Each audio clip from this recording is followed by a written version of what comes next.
आज देव दिवाळीच्या निमित्ताने नाशिकच्या काळाराम मंदिरामध्ये मोठ्या प्रमाणात विविध फुलांची आरास करत विद्युत रोषणाई करण्यात आलेली आहे। अयोध्याप्रमाणेच नाशिकचं ऐतिहासिक या काळाराम मंदिराला देखील मोठं महत्त्व आहे। आपण जर या ठिकाणी बघितलं तर प्रभू श्रीराम या ठिकाणी आपल्याला विविध फुलांची आरास या ठिकाणी या गाभाऱ्यामध्ये करण्यात आल्याचं पाहायला मिळत आहे। तर आजूबाजूचा जो परिसर आहे तो देखील या ठिकाणी सजवण्यात आलेला आहे।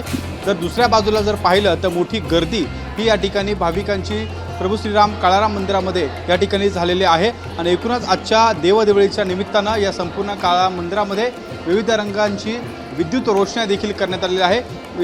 आजच्या दिवसाचं नेमकं महत्त्व काय आहे या संदर्भात बोलण्यासाठी माझ्यासोबत मंदिराचे पुजारी देखील आहेत।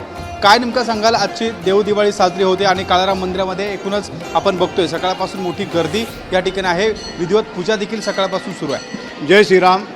आज कार्तिक शुद्ध पौर्णिमा म्हणजे आपण ह्याला देवदिवाळी म्हणतात, पंथी पौर्णिमा पण म्हणतात। आजच्या दिवशी देव जे आहेत चातुर्मास समाप्ती झालेली असते चैत्रोदय एकादशीला, तर त्यानंतर देव उठलेले असतात, देवांची जी निद्रा संपलेली असते, तर त्या निमित्ताने सुद्धा ही देवदिवाळी संपूर्ण भारतामध्ये संपूर्ण विश्वामध्ये जिथे जिथे सनातन धर्म आहे तिथे ही साजरी केली जाते। व त्या निमित्ताने संपूर्ण मंदिरांमध्ये सगळीकडे ही रोषणाई केली जाते व सगळीकडे दीपोत्सव साजरा केला जातो। त्याच अनुषंगाने वंशपरंपरेने व प्रथेप्रमाणे नाशिकमध्ये प्रख्यात संस्थान श्री काळाराम मंदिरामध्ये पण आज 1100 दिवे लावून हा दीपोत्सव साजरा करण्यात आला।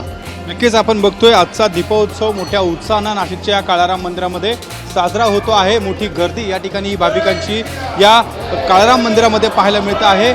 प्रभू श्रीरामांच्या नावाचा जयघोष या ठिकाणी भाविकांकडून केला जातोय। मोठं धार्मिक वातावरण या ठिकाणी प्रसन्न असं वातावरण या संपूर्ण काळाराम मंदिरामध्ये आपल्याला पाहायला मिळतंय। आणि एकूणच या ठिकाणी जर पाहिलं तर या दीपोत्सवाच्या निमित्ताने संपूर्ण श्री काळाराम मंदिराच्या या परिसरामध्ये मोठी गर्दी ही भाविकांची पाहायला मिळते।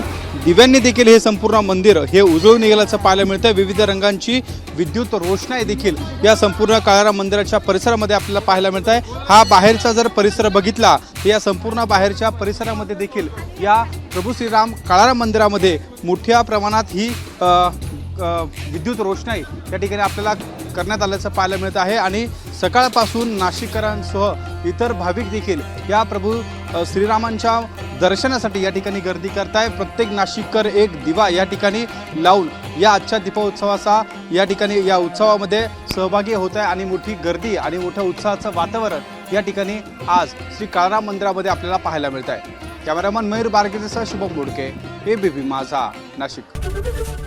एबीपी माझा, उघडा डोळे बघा नीट।